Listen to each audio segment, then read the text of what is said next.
L'une des plus anciennes références que nous ayons trouvées se trouve dans l'ouvrage Sciences naturelles, qui au chapitre 10 dit « Sous le règne de Xiji, il y a environ 4000 ans, 2 soleils ont été vus sur la rive du fleuve Feichang.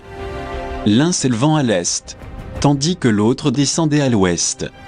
Tous deux produisirent un bruit semblable à celui du tonnerre. »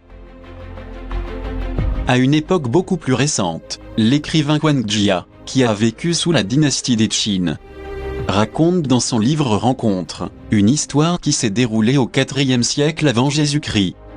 Pendant les 30 années du règne de l'empereur Yao, un immense vaisseau flottait au-dessus des vagues de la mer de l'Ouest. Au-dessus de ce vaisseau, une puissante lumière s'allumait la nuit et s'éteignait le jour.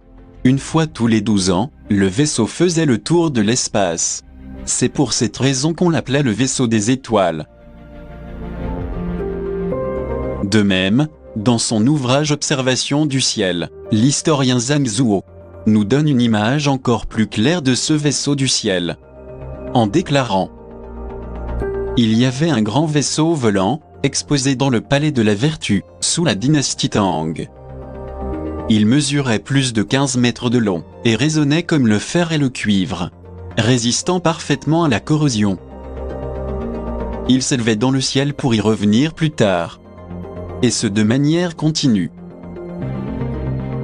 Dans un autre passage du même livre nous lisons « En mars de l'an 2, sous le règne de l'empereur Xian Yu, une nuit, une grande étoile apparut dans la voûte céleste. Elle descendit à 30 mètres du sol. Sa partie supérieure projetait des lumières ardentes de couleur rouge-orange.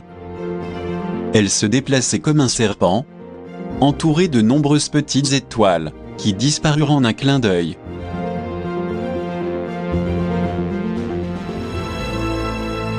Shen Kuo, mathématicien et astronome, ayant vécu au XIe siècle après Jésus-Christ, est peut-être le premier homme à avoir fait un rapport détaillé sur l'observation d'un objet volant non identifié. Dans son ouvrage le plus célèbre, Mengzi Bitan, Shen Kuo rapporte l'observation d'un véritable ovni, un objet aussi brillant qu'une perle. Sous le règne de l'empereur Renzong, au XIe siècle, une énorme perle a été aperçue à Yangzhou, dans la province de Jiangsu, notamment lors de conditions météorologiques maussades. Les habitants de cette région, et les voyageurs, l'ont vue fréquemment pendant une dizaine d'années. Enfin, l'objet rond et lumineux se mit à se déplacer à une vitesse impressionnante, et se posa dans l'eau parmi les vagues, tel un soleil levant. L'objet, outre le fait qu'il était si brillant, qu'il éclairait une zone de plusieurs kilomètres de rayon, avait la particularité de se diviser en 2 sphères distinctes. L'histoire de la Chine ancienne évoque également des machines volantes appelées Feishi, et de leurs occupants, les Shikung, un peuple savant, qui utilisait d'immenses vaisseaux pour voler dans les cieux. Tout cela à l'époque de l'empereur Tang, en 1756 avant Jésus-Christ. C'est-à-dire il y a environ 4000 ans.